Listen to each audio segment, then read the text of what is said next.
1971 में एक अजीब सा एक्सपेरिमेंट हुआ था। एक साधारण यूनिवर्सिटी के बेसमेंट में कुछ स्टूडेंट्स को कैदी बनाया गया और कुछ को गार्ड। शुरू में सबको लगा यह सिर्फ एक खेल है, एक छोटा सा सोशल एक्सपेरिमेंट।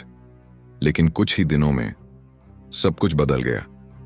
जो स्टूडेंट्स गार्ड बने थे वे अचानक ज्यादा कठोर और क्रूर होने लगे, और जो कैदी बने थे वे सच में डरने लगे।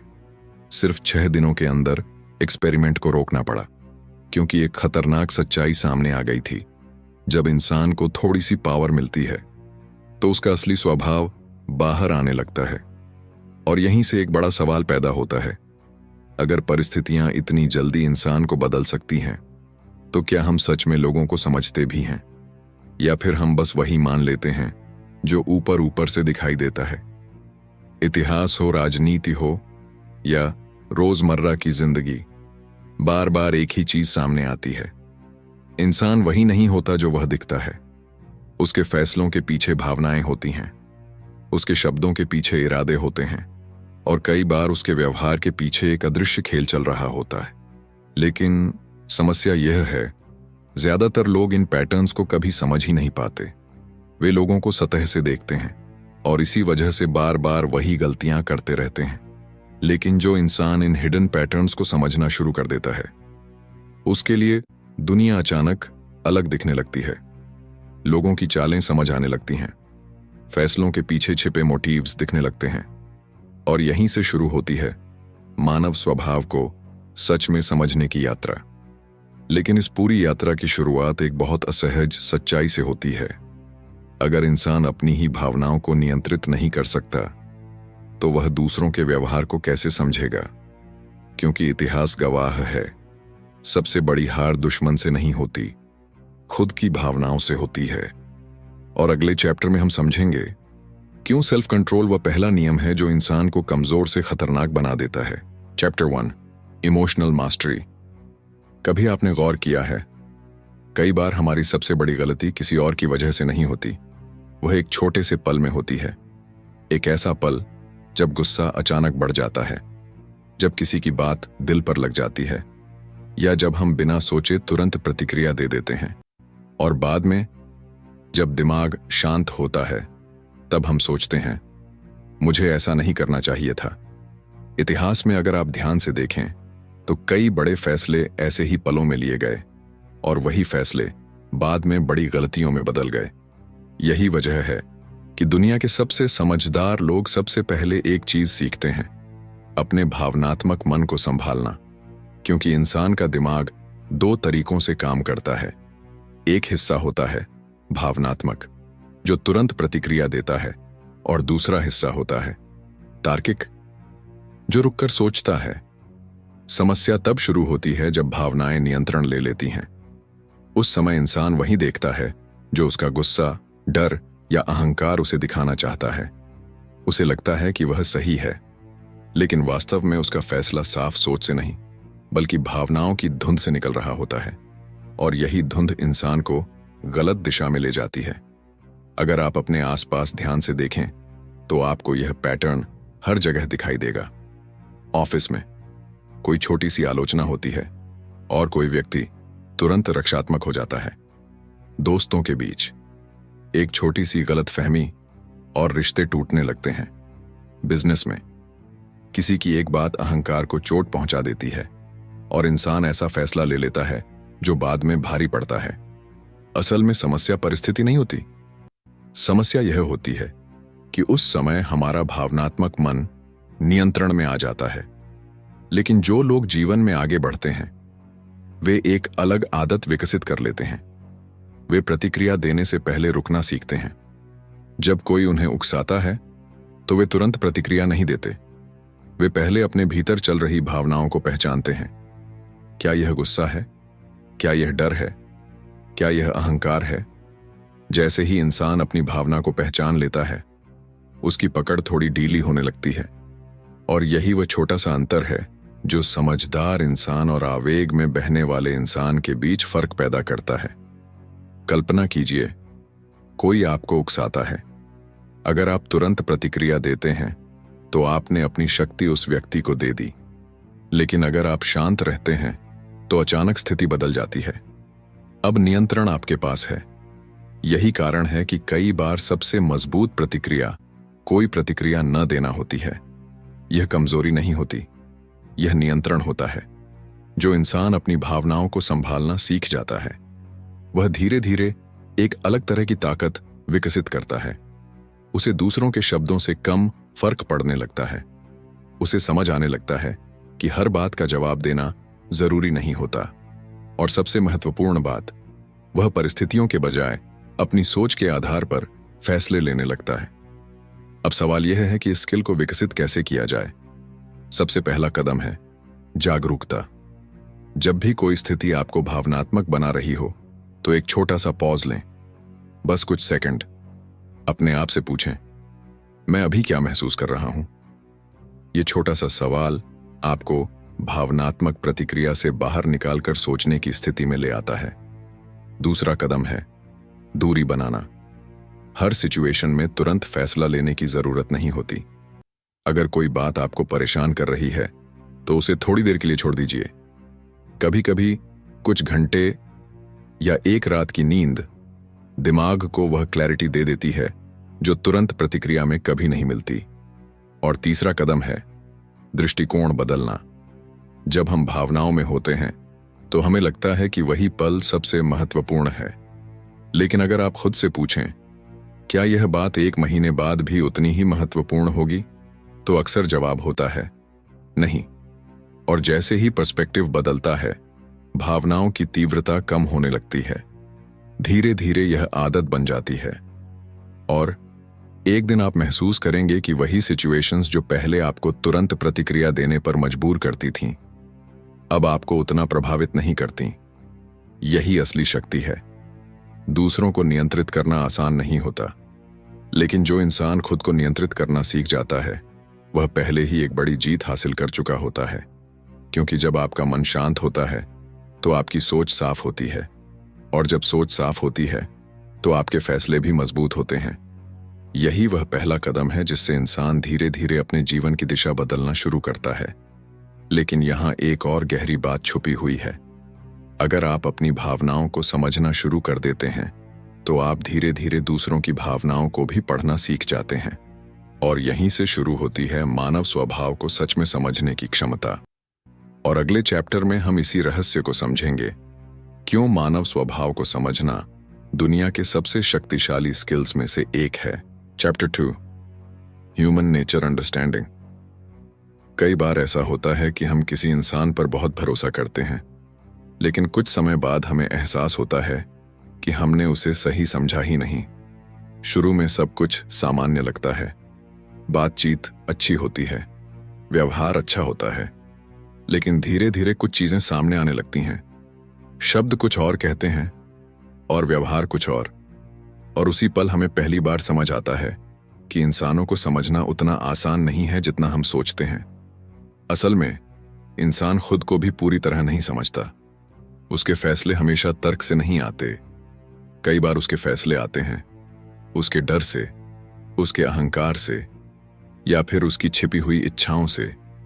यही कारण है कि अगर आप जीवन में लोगों को सही तरीके से पढ़ना सीख जाते हैं तो आप कई गलतियों से बच सकते हैं।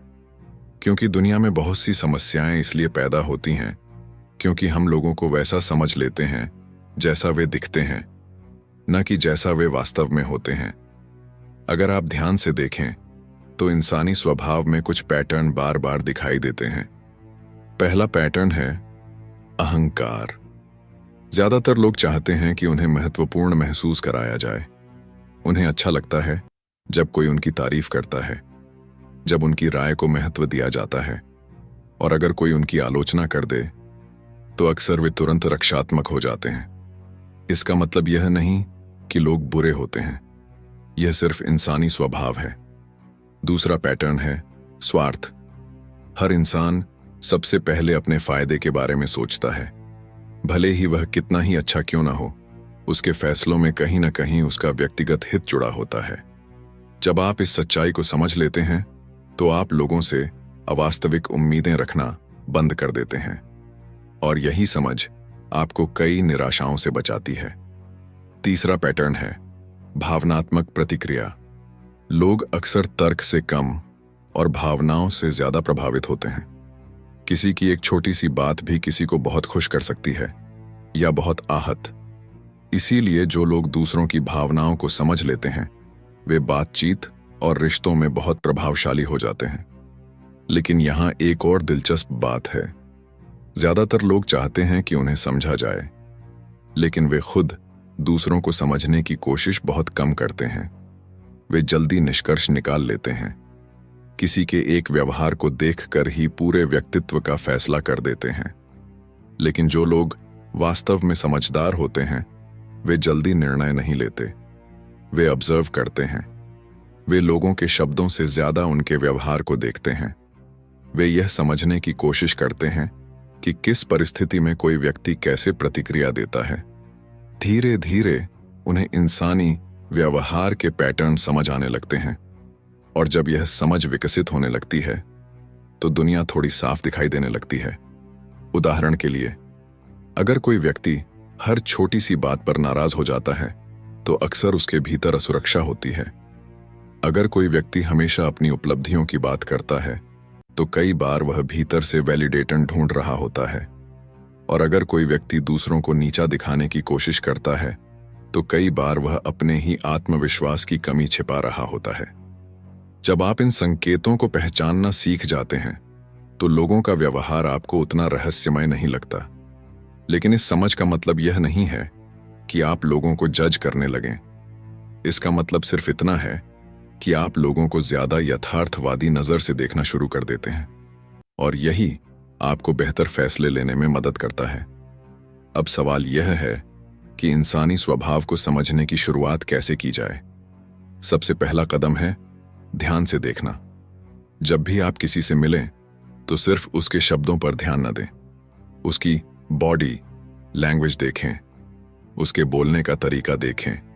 यह देखें कि वह अलग अलग परिस्थितियों में कैसे प्रतिक्रिया देता है। दूसरा कदम है धैर्य। लोगों को समझने में समय लगता है। अगर आप किसी व्यक्ति को सिर्फ कुछ मुलाकातों में ही पूरी तरह समझ लेने का दावा करते हैं तो अक्सर आप गलती कर रहे होते हैं, क्योंकि इंसानी स्वभाव धीरे धीरे सामने आता है। और तीसरा कदम है अपने अहंकार को थोड़ा पीछे रखना।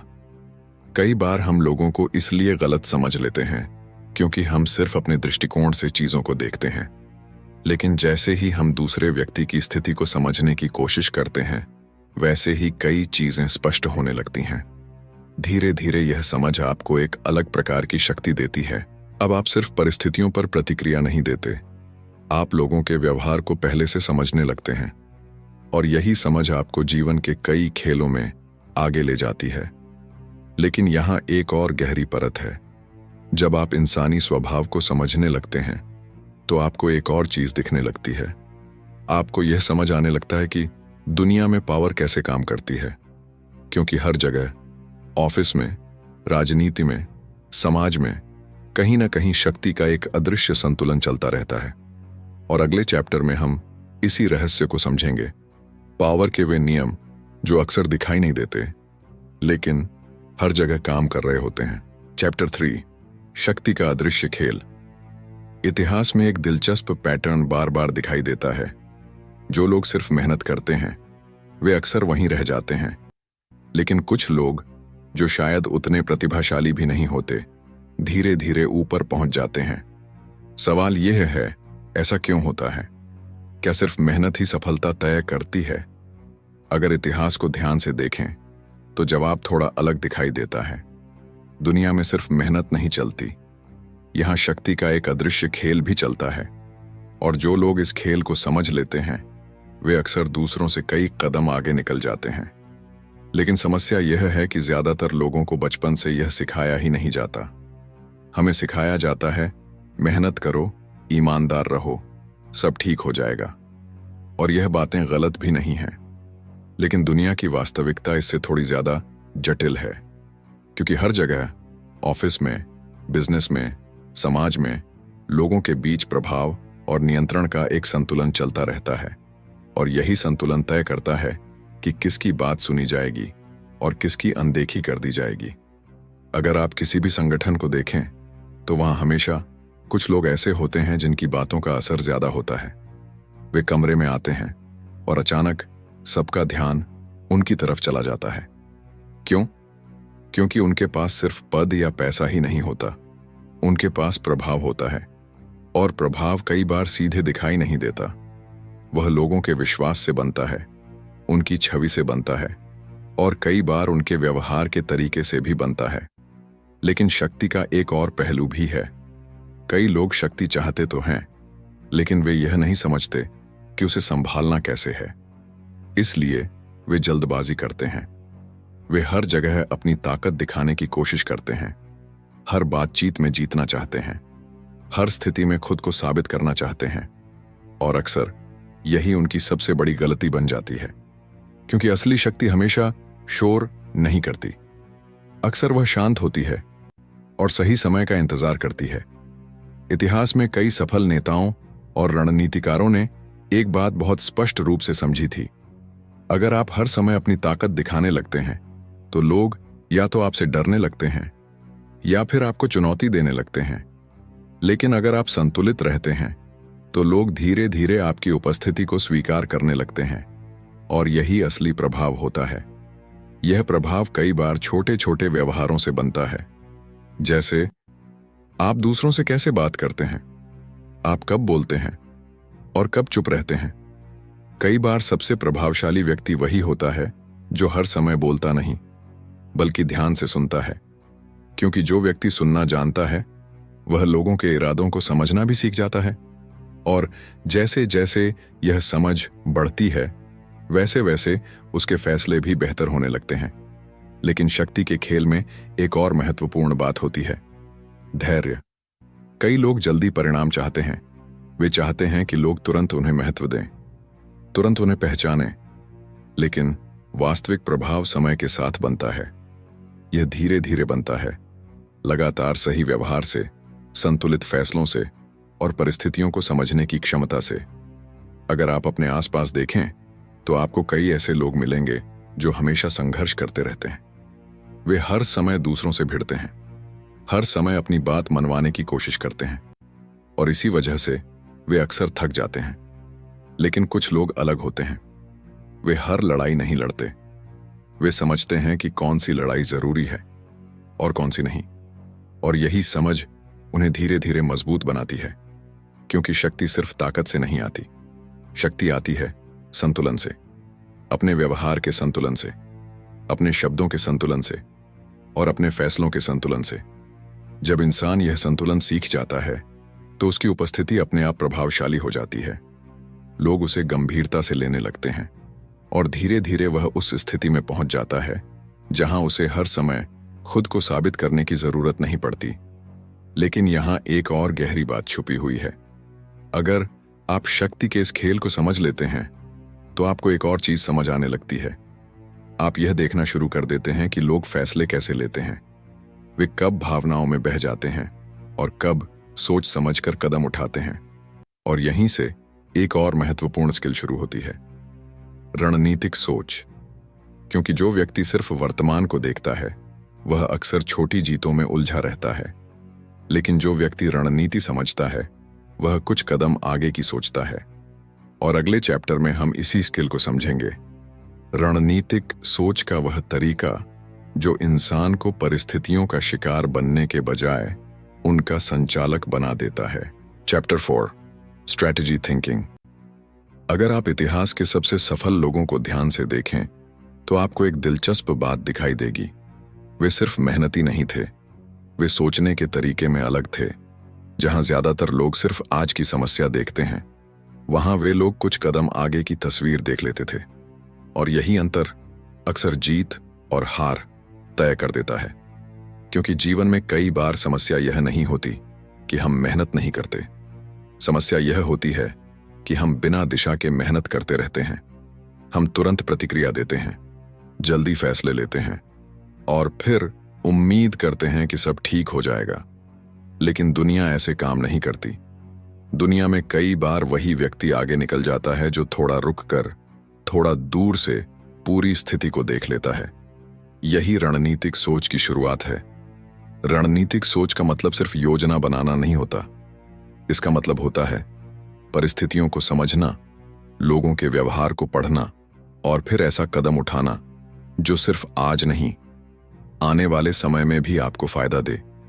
लेकिन ज्यादातर लोग यहां एक बड़ी गलती करते हैं। वे हर चीज का तुरंत जवाब देना चाहते हैं। कोई बात कहे, तुरंत प्रतिक्रिया। कोई समस्या आए, तुरंत फैसला। उन्हें लगता है कि तेज प्रतिक्रिया ही ताकत है। लेकिन कई बार सबसे शक्तिशाली कदम होता है थोड़ा रुकना। जब आप रुकते हैं तो आपको स्थिति साफ दिखाई देने लगती है। आप समझने लगते हैं कि असल समस्या क्या है। कई बार जो चीज हमें बहुत बड़ी लगती है वह सिर्फ एक क्षणिक स्थिति होती है, और अगर हम उसे तुरंत प्रतिक्रिया देकर बढ़ा दें तो वह और जटिल बन जाती है। रणनीतिक सोच हमें यह सिखाती है कि हर स्थिति में तुरंत कूदना जरूरी नहीं होता। कभी कभी सबसे समझदारी का काम होता है स्थिति को ध्यान से देखना और फिर सही समय पर कदम उठाना। इतिहास में कई महान रणनीतिकारों ने एक बात पर विशेष जोर दिया है। वे कहते थे, जो व्यक्ति सिर्फ वर्तमान को देखता है वह अक्सर छोटी छोटी जीतों में उलझा रहता है, लेकिन जो व्यक्ति कुछ कदम आगे देख लेता है वह पूरे खेल की दिशा बदल सकता है। इसीलिए रणनीतिक सोच का एक महत्वपूर्ण हिस्सा है दीर्घकालिक दृष्टि। अगर आप हर फैसले से पहले खुद से एक सवाल पूछें, इस फैसले का असर कुछ महीनों बाद क्या होगा, तो अक्सर आपका दृष्टिकोण बदल जाता है। आप तुरंत मिलने वाले लाभ से आगे सोचने लगते हैं, और यही सोच आपको कई गलतियों से बचा सकती है।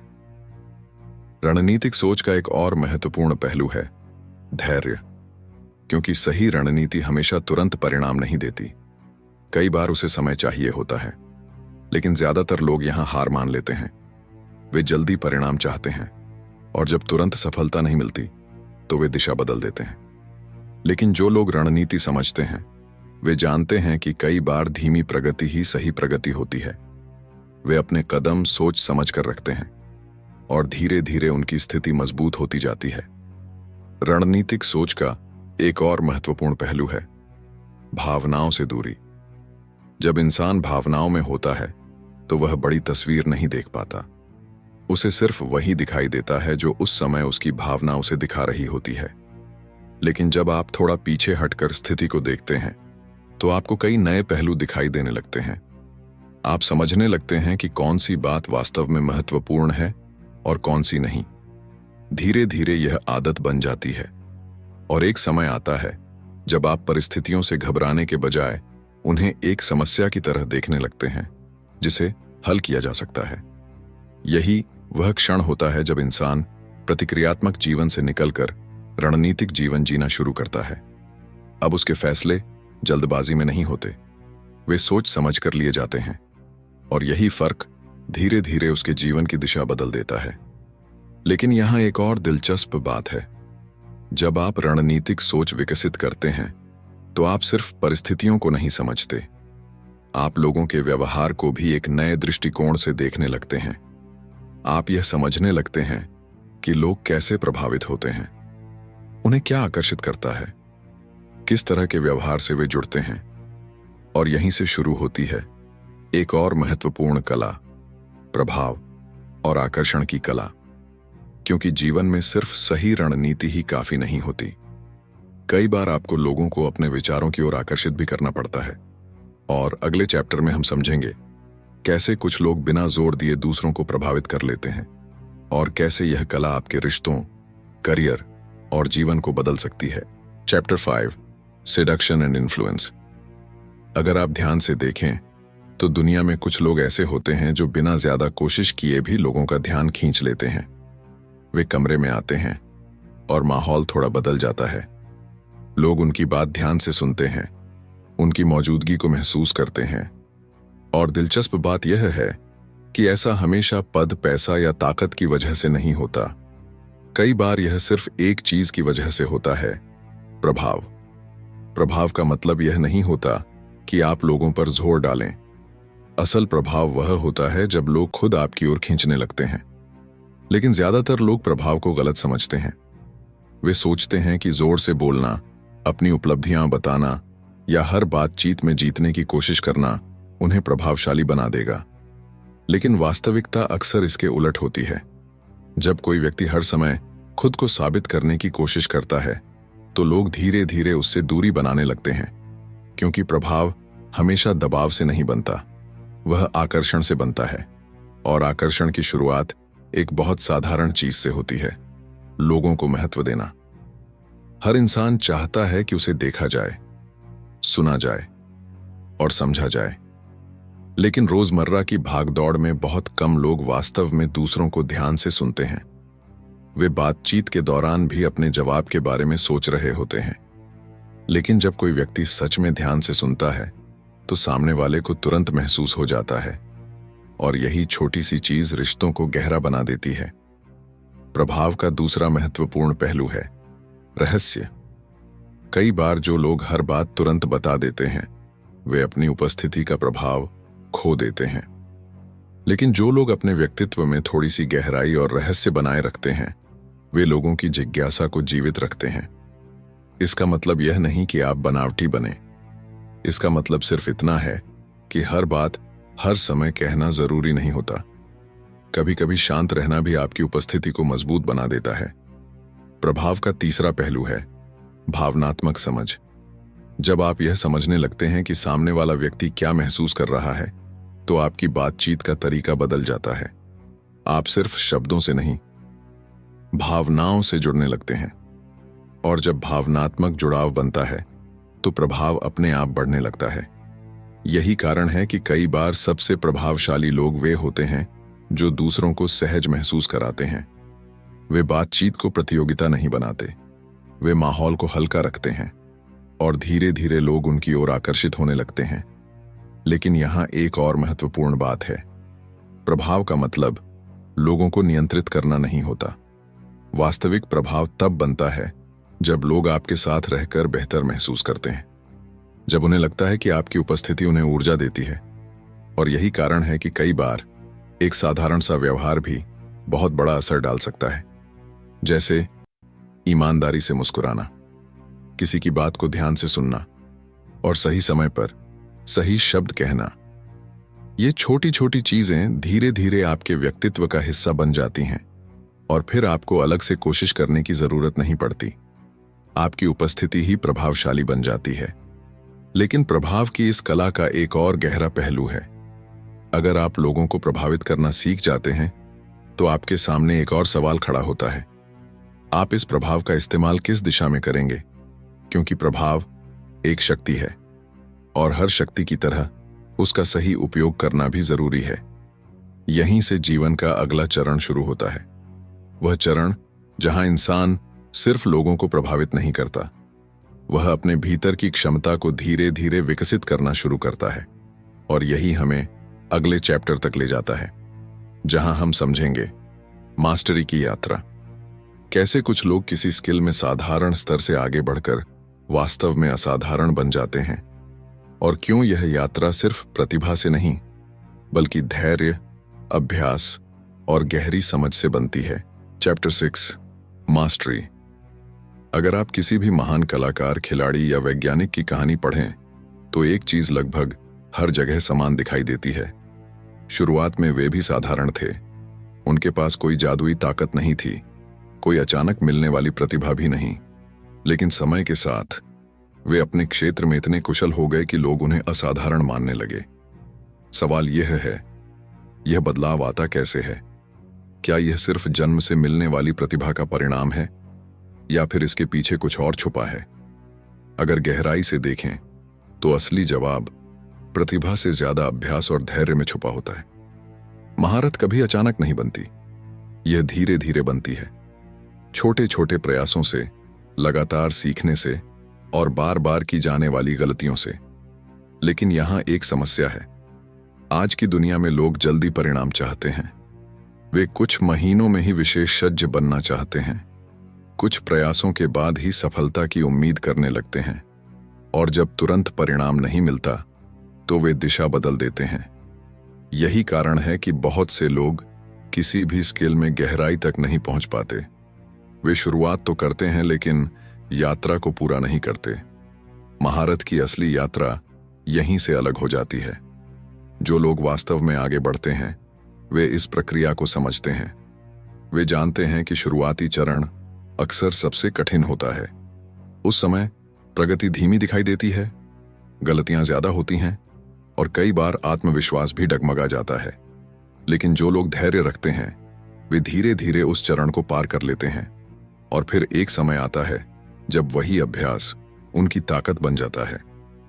महारत की यात्रा का एक महत्वपूर्ण हिस्सा है सीखने की विनम्रता। जो व्यक्ति सोचता है कि वह सब कुछ जानता है वह सीखना बंद कर देता है, लेकिन जो व्यक्ति खुद को हमेशा सीखने वाला मानता है वह लगातार आगे बढ़ता रहता है। इसीलिए कई महान लोगों ने अपने जीवन में हमेशा एक आदत बनाए रखी। वे अपने काम को बेहतर करने के लिए हर दिन कुछ नया सीखते रहे, चाहे वे कितने ही सफल क्यों न हो गए हों। महारत का दूसरा महत्वपूर्ण पहलू है ध्यान और गहराई। आज की दुनिया में ध्यान भटकाने वाली चीजें बहुत हैं। फोन, सोशल मीडिया, लगातार आने वाली सूचनाएं, इन सब के बीच किसी एक चीज पर गहराई से ध्यान देना दिन प्रतिदिन कठिन होता जा रहा है। लेकिन वही लोग आगे बढ़ते हैं जो कुछ समय के लिए इन सब शोर से दूरी बनाकर अपने काम पर पूरी एकाग्रता से ध्यान लगा पाते हैं, क्योंकि असली सुधार गहराई में जाकर ही होता है। महारत का तीसरा पहलू है प्रक्रिया से प्रेम। अगर कोई व्यक्ति सिर्फ परिणाम के लिए काम करता है तो उसका उत्साह जल्दी खत्म हो सकता है, लेकिन अगर वह प्रक्रिया का आनंद लेना सीख जाए तो यात्रा आसान हो जाती है।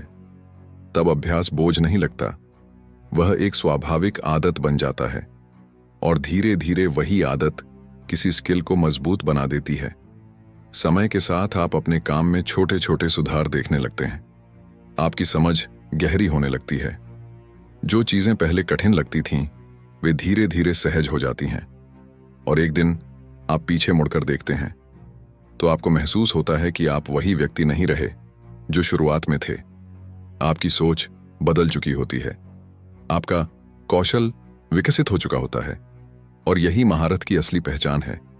ये अचानक नहीं आती, ये समय, अभ्यास और धैर्य के साथ बनती है। लेकिन यहां एक और गहरी बात छुपी हुई है। जब इंसान किसी स्किल में महारत हासिल करने लगता है तो धीरे धीरे उसे अपने जीवन के बारे में भी एक नया दृष्टिकोण मिलने लगता है। उसे समझ आने लगता है कि सिर्फ कौशल ही पर्याप्त नहीं है, जीवन को दिशा देने के लिए एक और चीज की आवश्यकता होती है, उद्देश्य। क्योंकि अगर इंसान को यह ही न पता हो कि वह अपनी क्षमता का उपयोग किस दिशा में करना चाहता है तो महारत भी अधूरी रह जाती है। और यही हमें इस यात्रा के अंतिम चैप्टर तक ले जाता है। अगले चैप्टर में हम समझेंगे उद्देश्य और जीवन की दिशा, क्यों कुछ लोग अपने काम में गहराई से संतुष्ट होते हैं और कैसे जीवन का स्पष्ट उद्देश्य किसी इंसान को भीतर से मजबूत बना देता है। Chapter 7 purpose and inner direction. कभी आपने ध्यान दिया है कुछ लोग बहुत मेहनत करते हैं, बहुत कुछ हासिल भी कर लेते हैं, लेकिन फिर भी उन्हें अंदर से खालीपन महसूस होता है। और वहीं कुछ लोग ऐसे भी होते हैं जिनकी जिंदगी शायद बाहर से बहुत चमकदार नहीं दिखती, लेकिन उनके भीतर एक गहरी शांति होती है। क्यों? फर्क अक्सर एक ही चीज से आता है, उद्देश्य। जब इंसान को यह समझ आने लगता है कि वह किस दिशा में जाना चाहता है तो उसकी ऊर्जा बिखरती नहीं, वह धीरे धीरे एक दिशा में इकट्ठा होने लगती है और यही दिशा जीवन को अर्थ देने लगती है। समस्या यह है कि ज्यादातर लोग अपना जीवन प्रतिक्रियाओं में बिताते हैं। कोई अवसर सामने आता है तो वे उसी के पीछे चल पड़ते हैं। कभी समाज की उम्मीदें दिशा तय कर देती हैं, कभी परिवार की अपेक्षाएं, और कई बार हम खुद भी समझ नहीं पाते कि वास्तव में हम क्या चाहते हैं।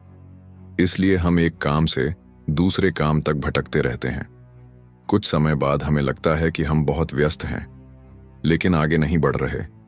यही वह जगह है जहां उद्देश्य की आवश्यकता महसूस होती है। उद्देश्य का मतलब यह नहीं कि आपको तुरंत अपने जीवन का अंतिम लक्ष्य पता हो। अक्सर ऐसा नहीं होता। उद्देश्य धीरे धीरे स्पष्ट होता है जब आप अपने अनुभवों को समझते हैं, अपनी रुचियों को पहचानते हैं और ये देखना शुरू करते हैं कि किस काम में आपको वास्तविक संतोष मिलता है।